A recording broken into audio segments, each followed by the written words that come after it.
Hello and welcome back to the SuperCoach Experience podcast. I'm your host, Brendan Savage, and we are joined today by a very, very special guest. You think we've been in the game long? Well, this guy is the OG.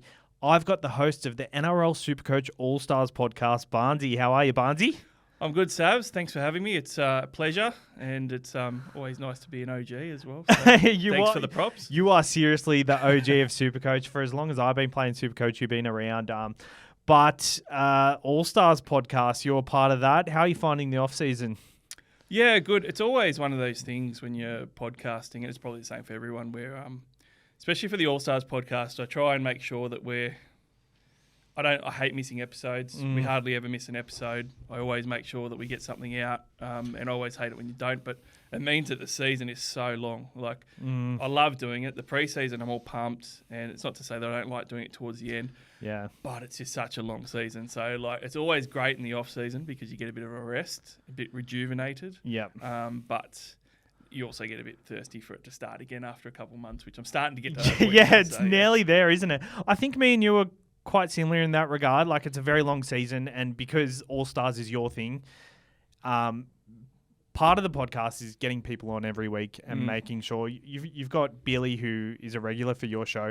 But I guess we'll kick it off with, how hard is it to maintain that when it's solely you? There's not anyone else in the All-Stars who are equally invested in the All-Stars as you are. Yep. How hard is that week to week? Because for myself, I find it so struggling. We've just had 2 weeks off the podcast doing this in the off season, just because I needed to rejuvenate and I needed to just plan out my schedule properly. It's super difficult, and you obviously get the good feedback and you get people listening and stuff, and people that say, "Oh, you helped my SuperCoach." That's always great. Yeah. So it always keeps you going.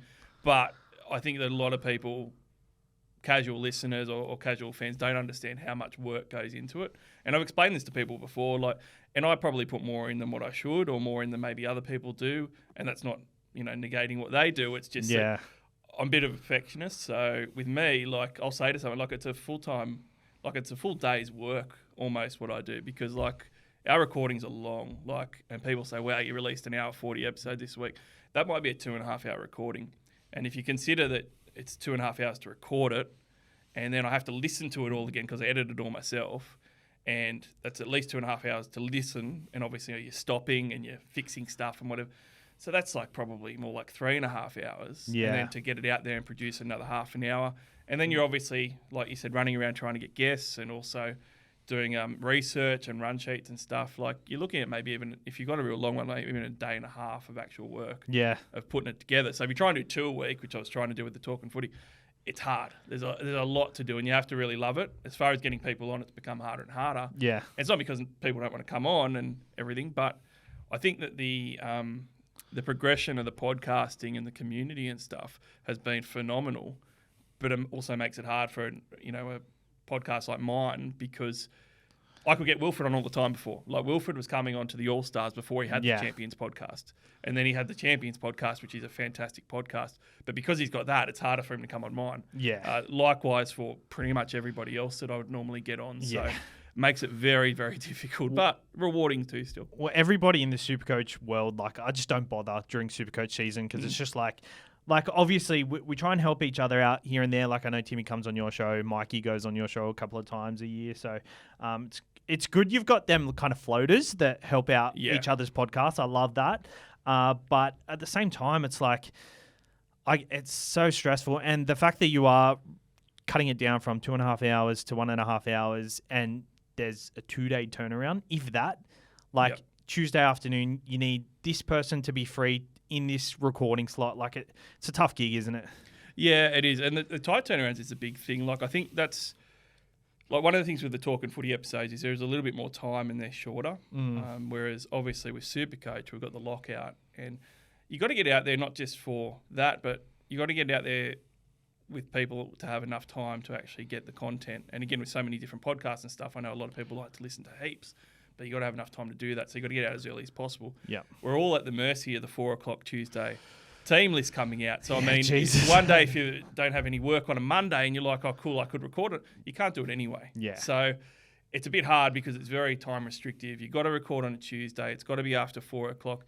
And often it means that I'm recording at 9:30 and I finish at 11:30 or something, and then I have to wind down and whatever and everything. And then the next day I've got to get it edited and I've got to get it out. And the editing, like I said, takes a while, which is why sometimes it's late on a Wednesday afternoon, and I'd love to get it out earlier. Yeah. But and editing is I have so much praise for people that do that professionally, because it just absolutely kills me. I had to teach myself how to edit like 5-6 years ago.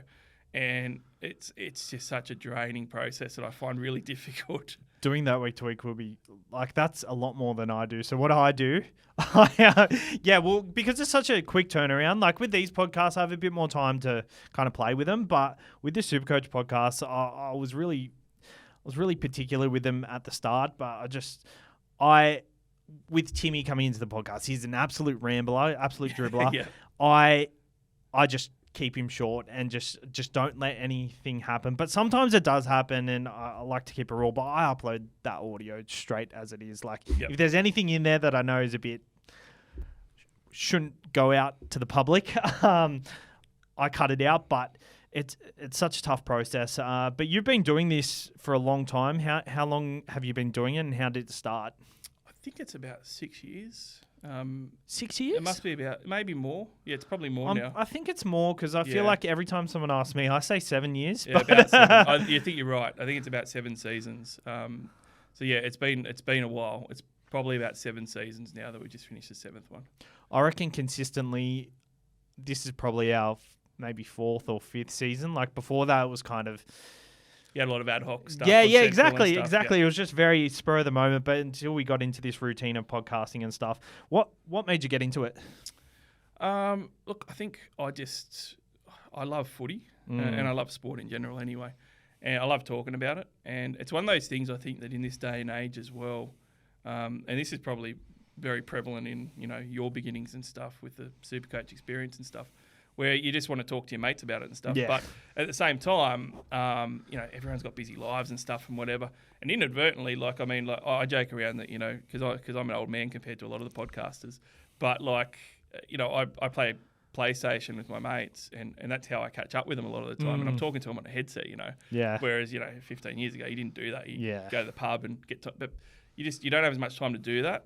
So, doing the podcast, you could chat to mates like Billy and Luke and Wilfred and stuff as well that get along with, and chat to them about footy, which is great. But the other thing too was I just love the game. I love SuperCoach, and I sort of looked at it and went, at the time there was obviously the official podcast, which is fantastic. Sanks has done a great job and growing with that as well. But then there was basically SuperCoach Talk, which I used to listen to, and that was the first one I listened to. There wasn't anything else when I started. I went on, so there was an Addicts podcast with the SuperCoach Addicts page. Perso invited me onto that one. And that's sort of what got me thinking about it, because there really wasn't anything else. And when he invited me onto that, I sort of thought, well, I could probably do this. Yeah. And I like talking about footy, and I taught myself how to edit on the Mac and how to record and all that stuff, which was a big learning experience. And again, something else that's a lot harder than what it looks as far as learning how to edit, but also like the recording stuff. Like I know our audio in the first year or two was just terrible, but there's nothing I could do about it because I was recording into my study, which was a converted garage, which, I didn't have a proper mic at the time, which costs a couple $100 if you want to get a good one. But it was just fun. And, there wasn't that much out there. Obviously progressed, and, these days it's a bit more than that. Sometimes you can get some income from it as well, which is great, although it's never, you end up getting paid $1 an hour or something. But, still. Pretty much. Yeah, so obviously sponsors have come on board and stuff, and, growth has happened to your show. Your show... for a long time, and still does get a lot more listens than us, and we've got sponsors as well. How have you found dealing with them, and has there ever been a point where you're or is that why you started doing multiple shows, just to try and maximize that type of income? Well, it wasn't about maximizing the income. It was probably more of a justification. So I can't justify with my time and how long it takes, or to my family and stuff and other commitments, to say I'm going to do all these hours. Yeah. But if I'm getting paid for it, then it's a job, and that's a bit more of a justification. Exactly, so obviously, the same my wife. Yeah, exactly. So obviously when sponsors fall off and stuff, or, the revenue's not there as much, then it becomes harder because it's like, well, it's fun enough to do the one a week, but when you're doing two, if you're not getting the income in or at least something for it, then it is a bit harder to justify the time, not just to yourself but to your family. Yeah, that's it. Obviously, you started with TopSport as your first sponsor, and then you've moved on to Picklebet. When that transition phase, because TopSport they got to a point where they had too many of us on board. Let's be real. And at the start, like I was kind of like, they've got too much of us in the market. Like, there's going to be a day where this happens. How was that transition period? Was it a bit scary? Was there a point where you're like, oh, I can't justify this as much anymore? Yeah, there really was actually, because I was chatting to my wife about it actually, because I was like, well, what do I do? Because it's I didn't want to peel back because I knew that I'd had some options and things, and I've actually turned down a lot of sponsors and stuff because I don't want to. I don't want to saturate it and have 4 or 5 different ads and stuff, and it's not really about the money. Yeah. So I don't want to do that. So I have turned some down, and I've turned some down where it's just like, look, the money that you're going to pay just isn't worth taking up a slot. And I've done that plenty of times as well, especially when I've got like Picklebet or TopSport. It's like, look, the money that you're paying, it's going to compete against somebody that I've got and stuff, and compete for the time and my effort and time I put into the sponsor. I don't want to take that because it's really not worth it. Yeah. And so it's hard, but I decided, look, I was confident that I'd get someone else on board, and Picklebet ended up being the one that I chose. Yeah. But if I didn't keep going in the same format, would I have got someone on board, or what could I show them that's there for them?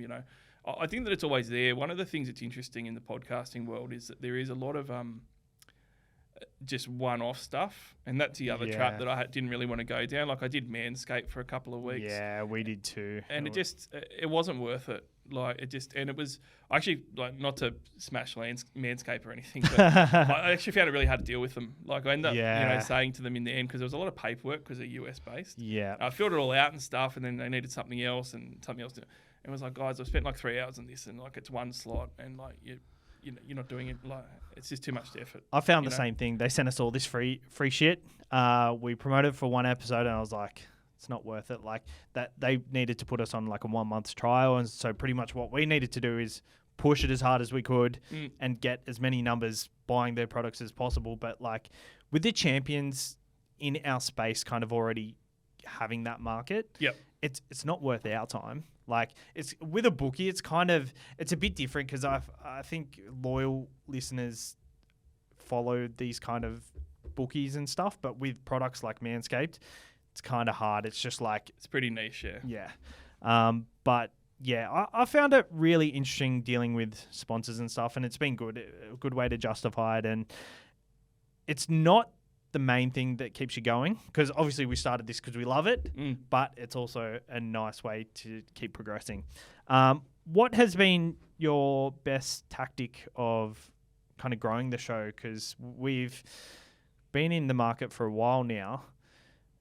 Have you tried to grow the show, or is it just like, are you at the point where that you're happy with the loyal listeners? A bit of both. Like, it's definitely at the start. But look, it was, to be honest, a lot easier at the start because there wasn't very many. Yeah. So, I mean, I had pretty exceptional growth immediately. Yeah. In the first 2 years in particular, it was massive. And even after that, it did. But, it's not that if you're just looking at the SuperCoach world, there's only a finite amount of people that can listen, right? And I'm in marketing and stuff, so I always do the numbers and stuff. And it's like, well, look, if you've got 150,000 people playing, but that's only really 120,000 people playing, and out of those people, 40,000 consume content, and then out of those 40,000, how many consume multiple different types of content, how many listen to multiple podcasts, and you come down to like, well, my market is probably maybe 25,000 people. It's never going to get bigger than that. And to get to that, like it's probably pretty hard because they're going to choose other podcasts at times or whatever. Yeah. So it's not a big SuperCoach market really when you've got so much content out there. So I haven't, particularly the last few years, I really haven't. Like we've got a good listener base and a pretty loyal listener base, and I'm just happy with that. Yeah. And I don't also want to like flood people or hit people over the head constantly, like come listen to my podcast and stuff. Like, obviously I'd be happy for it to grow, but certainly I always post it in all the groups and stuff.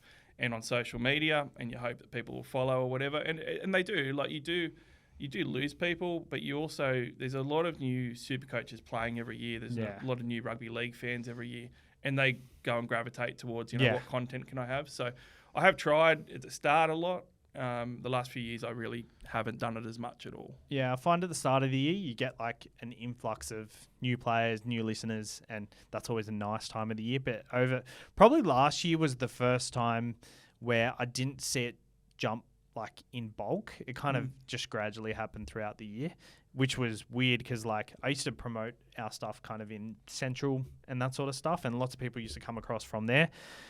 Not as much anymore. I think it's so saturated at the moment. And that was my next question. The market of SuperCoach podcasts, so saturated. I find it as a good thing, but also there's a downside to it. What's your take on that one? Look, there's definitely downside. Like, it's great that people are doing it. And look, there's some people that come out.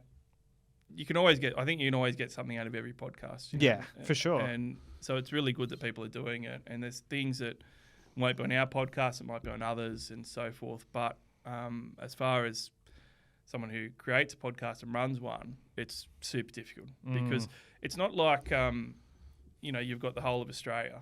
You've just got that 120,000 people base that are actually playing SuperCoach. So there just isn't enough room, to be honest. And it kind of just kills everybody. And it's not anyone's fault. Like, there might be plenty of podcasts that start. There might be 3 that start next year, the brand new ones that are better than mine.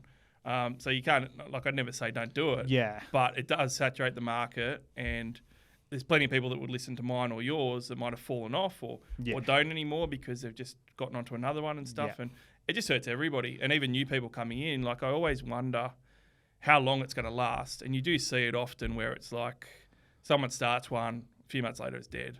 Or it just becomes inconsistent, and then a season later it's dead because it's hard for them because you come into a saturated market and you've got to build it from scratch. I'm fortunate that I started 7 years ago. Yeah, well, that's with us too. I feel like we couldn't justify what we do if we started today. I get why it's so hard for other podcasts to do well because people who are starting now are just not getting the numbers that we used to get when we jumped onto the scene because there's no one else. Yeah. But consistency is the main thing, I reckon. And you said that before. I think doing a podcast every week, there's nothing more worse than getting hooked to a podcast and they just randomly don't upload one week. Yep. So SuperCoach is a game. How do you think it's changed? And any rules you think you would change within SuperCoach? It's changed heaps. Like, if you look at 7 years ago, you'd have a rolling lockout for one. So, I mean, the lockout hit on that first game and it was all over for you. You get someone that gets ruled out before kickoff or whatever, there was no running in and changing your team, you're going to get an auto emergency straight away. And the scoring's changed heaps. Like, the scoring is almost inadvertently mirrored Rugby League 2023. We've got a big focus on attack. We've got a big focus on scoring. Whereas you go back like 7 years and it was the meat and potatoes guys that were your scorers, and their big scores were like, they were consistently getting you 55, 60 points, and you didn't get guys getting hundreds because it was the Corey Parkers and the Paul Gallons, Anthony LaFranchi's. These guys were the guns, and the spine players didn't really touch them because the attacking stats weren't worth as much, and it was all about the work rate. And that's what's really flipped, along with the rolling lockout, along with all those changes, and along with the amount of trades that you get. But you actually need it because the nature of now with HIAs and everything else and guys getting ruled out before kickoff, guys getting rested, it happens a lot more. And the bye rounds were totally different. Like, some of the old heads always reminisce with me about how good it used to be with the bye rounds because you used to really be able to smash up the rankings. Yeah, for sure. Really hardcore. And now they've made it easier and easier and easier to the point now that you don't even have 17 players if you want to run 17 players, So I think those are the big changes. As far as what I would change, I do think, look, there's a lot of difficulty with head-to-head versus overall, and that comes up all the time. And that's one of my big things because, look, I think I know where you're going with this. it's been said forever, right? Yep. And look, there's so many years where, I look back at rankings and go, geez, that's a shit ranking. Yeah. And like, it's not even that bad. Like, it might be, 5,000 or something. Yeah. But it's like, I gave up in round 16 and wanted to get into head-to-head cash comps and win money. Yeah. So you're inadvertently going to sacrifice stuff. But then as well as that, like even just looking at it from a head-to-head perspective, it's even difficult with that because like I fill up 10 comps every year and you're limited to your 10. And, in one comp I need to make a move that's going to lose me another matchup. And I have to decide which matchup I want to lose rather than which one I want to win. And that becomes really hard too. And I'm someone who came originally from American fantasy sports. Before there was SuperCoach, in the 90s I was playing NBA fantasy. Yeah. And that is you draft a team or you get a team together or you buy your players like SuperCoach in points leagues and that's your team. Yeah. And if you want another one, you go and do another one. Yeah. And they're totally different. Yeah. And you manage them in your league or you manage them overall and you manage that one team. Yeah. You don't have the same team duplicated across all. So it is a tricky beast. It's very different Australian fantasy sports to what it is overseas. And in some ways that's good. But one easy fix is obviously, be able to have a head-to-head team that isn't competing for overall and an overall team. But for business purposes, I understand why the DT is never going to do that. So what I think is going to be a good way to kind of combat that is paying for overall. So say it's like a $10 entry and you get to play in overall because the amount of people that come out and say, I was a head-to-head player, but I found myself in this position and they just somehow fluke their way to a top 10 finish or something. I'll give you a little bit of a heads up there because I've looked at this before. Yeah. So I'm pretty sure that you'll find that the Daily Telegraph would have to get a gambling license to do that. Right. Yes. So any type of competition. That makes sense, doesn't it? Because there's a prize up for grabs as well. And you're putting money into it. Yeah. Yep. So it's it's almost like playing poker where you put your money in, you buy in, and you it's Well, that's why that hasn't happened. becomes that sort of stuff becomes very difficult. I mean, it's never going to be a perfect world with SuperCoach, but I think there is some little tweaks that they can obviously make. Yeah, I think the game itself has gotten so good, and I think with the amount of big 100 scores there are, it's exciting. But at the same time, like you're talking about how there's so many trades and how we're given more access to make it easier, but at the same time, it kind of needs to be easier because of these big scores. Because if you miss one of these guys, like I was ranked in the top 100 all year. I didn't get Kalen Ponga. I finished outside the top 2,000 because I didn't have him that last 6 weeks. Yep. So, well, that was me at the start. I started ranked 85,000. Yeah. So I had like two guys go injured. Second or third week, can't remember which one. James Tedesco was my captain. He got knocked out for 9 or whatever it was. So I was like, I declined from 85,000. And then I ended up finishing 5,000, which is a decent climb, but a pretty bad ranking in the end. Well, in the scheme of things, that's a brilliant finish. But then just because you had such a bad start, that's not. You could claw it back from the start though. You can. I feel like the field is getting a lot tighter now. Like players are becoming more serious with the more SuperCoach podcasts there are. What team do you support? Roosters. All my life. Yep. All your life? Definitely. And what are your thoughts on them this year and going into next year? This year was disappointing, but I think from a team and club point of view, I was actually proud at how they finished the season. Yeah. Because the attitude and the effort on the field wasn't there for the first couple months. And then some of the performances from some of the players weren't. And I won't even say Tedesco. Like I was an adamant Tedesco supporter where I thought he was down on form the first couple months. But he was playing behind a forward pack that wasn't doing much. He was playing in a spine with injuries. And the amount of injuries that they've gotten, like, you don't want to make excuses, but as a fan, like, I just look at it and go, look, we've got 17 of our top 30 out and we're asking for dispensation to play someone else out of, that's not even in the top 30 and stuff. When that stuff happens, you got to understand. I was frustrated with Robinson. I'm a big Robbo supporter. Every coach makes mistakes. I don't pretend that I know better than Robinson. I don't. But the first few months I questioned a lot of the decisions. But I was buoyed by how they went the last couple of months. And I think, touch wood, there's no way the injuries they've had the last few years can happen next year. And I think don't that's you say it every year though? I do for a few years in a row, but like I like the lineup that they've got. And one of the things that they've got for them going into next year is they still keep a conveyor belt going. Like everyone talks about all the players that the Roosters buy, but they do get a conveyor belt of young guys coming through. And Wong, They've been much better recently. Wong, Billy Smith. yeah, Billy Smith's another one. Like Billy Smith, they put like 8-9 years into. Yeah. You know, CY Wong's going to be a superstar. The Butcher brothers are just starting to pay dividends, and they're in their mid-20s. They've been there since 16 or something. You know, like they are getting these young guys starting to come through. And Dom Young is a purchase, but he's a young guy who I think will fulfill his potential there as well. So I like the mix that they've actually got going into next year.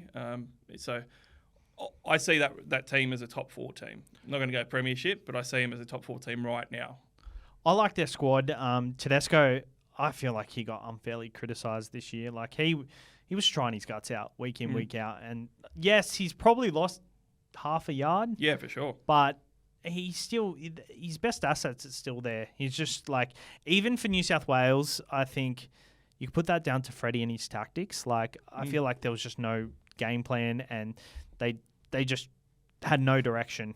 And I think he's a victim of that. You see him playing for Australia now. He's playing well. No one's criticising him because they're winning.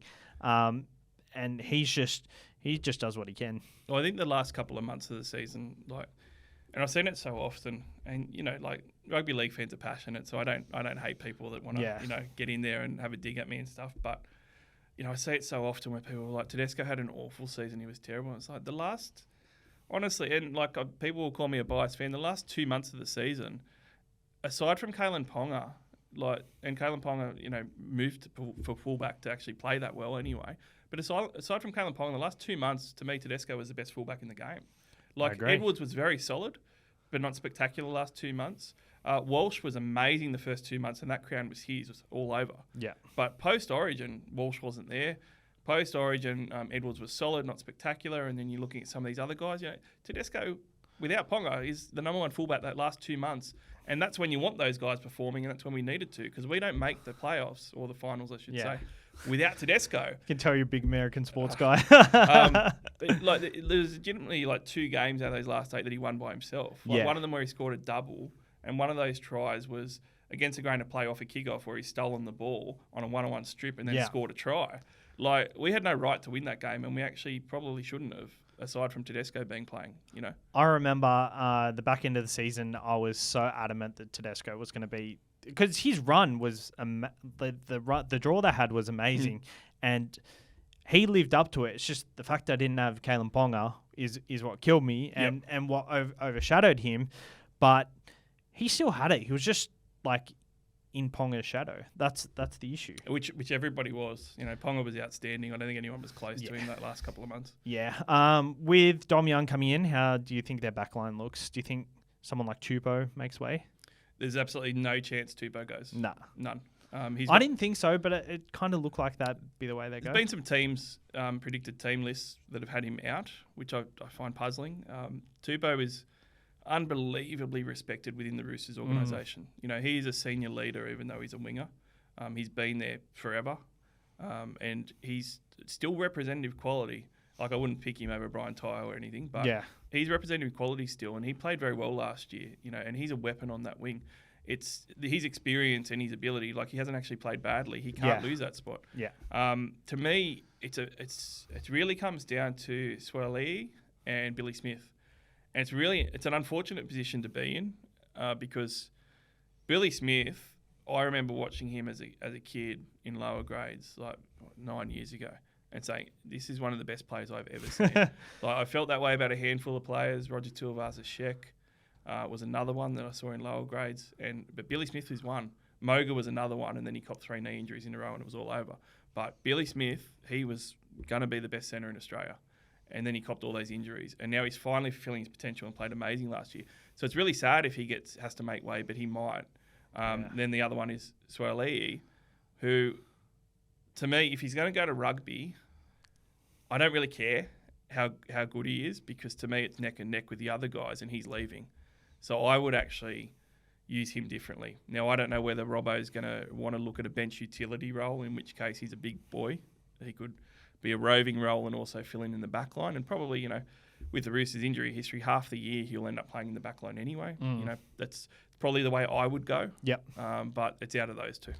I heard whispers that Luke Keary was going to retire at the end of this year. which could mean Joey Manu potentially goes to 5'8", and then that back line is sorted. They've got brilliant depth, but I've heard nothing about it since I heard that rumour, and he finished the year pretty good, so I don't see that happening. I don't think it'll happen. I think that he'll take a cut price deal to stay at the Roosters. Yep. And I think that, it's... Everyone loves Joey Manu. I love Joey Manu. I think he's one of the best players in the league, but he, to me, is always a centre. And even as a fullback, and this goes in, again, to what we're saying about Tedesco, people forget all the intricacies of each position.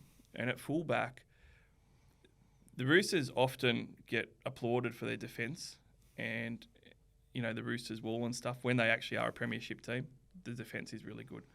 And a lot of that's all on Tedesco. His talk and how he gets around the field and how he reads the play and how he directs his defensive line is super important. Manu doesn't have that experience and he doesn't have that skill set at all. On top of that, he's great with the ball in his hands, but he's an individual brilliant talent, which is what suits him to centre so well. Yep. Now, you need to get him the ball as much as you possibly can, but if he's got it at 6 or even at 1, he stunts the rest of the attack, and that's there. And it's something at his age that I don't think he's going to develop. You don't... Dylan Edwards isn't going to become one of the best ball-playing fullbacks. It's not Dylan Edwards. Yeah. You play to his strengths. You got to play to the strengths, yeah. He did try to develop that ball playing, but it just looked so awkward for him, didn't it? Yeah, and look, it takes away from the rest of his game. Yeah, exactly. Don't not run the ball because you want to try. You're a great runner of the ball. Yeah. You can tear up teams. We want you running the ball, and to do that, it's hard for him to be at 6, especially when you've got a young, fairly inexperienced Sam Walker who needs a foil next to him to be able to take the pressure off. Yeah. All right, we're going to go into blind rankings for Roosters legends. So you got to rank them from 1 to 5, and so I'll give you a player. You got to rank them from 1 to 5 blindly, not knowing who's going to come next. And one's being best, 5 being worst. Yeah? That's it. Or you could interpret however you want. Doesn't matter. But we usually do it that way. So number one, Jake Friend. Oh. I'll go 5. 5, very good. Boyd Cordner. I'll go 4. 4. Cooper Cronk. Oh, now I feel bad about the other ones. I'll have to go 3. He would have been lower. He would have been lower? Yep. The Roosters as a club doesn't condone that, do they? They regard him quite highly, don't they? They do, but I think when you're looking at Roosters as Roosters legend, Cronk was a blow-in. I think even he feels like he's a Storm player. Yeah. If you ask him. Yeah, for sure. Friend and Cordner came through those lower grades, watched him through those Jersey Flegg games and whatever. It's a bit different. James Tedesco. 2. Anthony Minicello. 1. That actually worked out. You would have just put Cronk lower. I was going to actually put Craig Fitzgibbon there, but I don't know why I forgot instead of Cooper Cronk. So if you put Fittler there, I would have gone 1 straight away. Even Fittler. If you started with him. Forgot about Fittler. Jesus Christ. Thanks for coming on the show today, Barnesy. We had a pretty quick, had a bit of a kerfuffle at the start. There was that's fine. A bit of drama about the timing of today, but thank you for coming on. It was a great chat. I wish I could have sat here longer, but it is what it is. Maybe we'll get you back on later in the year. Happy to come on anytime, Sabs. Happy to come on anytime. But where can everyone find you, and what are you doing in the off season that people might be interested in? So everyone can follow the NRL SuperCoach AllStars podcast, Twitter, NRL_SC_AllStars. Certainly look out. It's on everything. We don't do video at the moment, although that could change in the future with the way everything's having to go. But you find it everywhere. Also doing the SuperCoach Hub NBL episodes now. So we've got a couple episodes down for that one. I'll be hosting those ones every week now for the NBL season. Huge into basketball. Played footy for 20 years. Played basketball for 30. I only just stopped. So huge into basketball. So you can listen to those ones. They're on YouTube with the NBL SuperCoach episodes for the SuperCoach Hub and everywhere else too. And would like to do some more basketball stuff. So maybe. Well, you're doing a basketball podcast for a bit, weren't you? Yeah, I was. Yeah. So that one, not to make your episode longer, but that podcast was really good fun. Like I got to interview former NBL legends and stuff and whatever. And it only lasted 4 episodes because again at the time constraints, and for sponsors, rugby league was getting the hits. So it was hard to build that up. So I had to just leave it. Yeah, for sure. sorry to keep this conversation going, but like you put that on a different feed, didn't you? Are you considering projects like that, just putting it in the All-Stars feed, because it's sport? Like, yeah, I have, and I've kind of, I guess, done a bit of market research, asked some people about it and stuff, and it's been lukewarm. You know, they've been pretty into footy, and I think the basketball crowd seems mostly very different to the rugby league crowd. Yeah. So it's hard. I'd love to do more of it. Yeah. And I'd love to do more of it, especially if I don't have to edit it and do all the other work, which is why the SuperCoach Hub's great, because I can go on there and host it and I don't have to do the other work for it. Yeah, that's nice. So, yeah. Yeah. Oh, well, good. We'll keep an eye out for that. But thanks for coming on once again, and that's it. Thanks, Sabs. Thank you.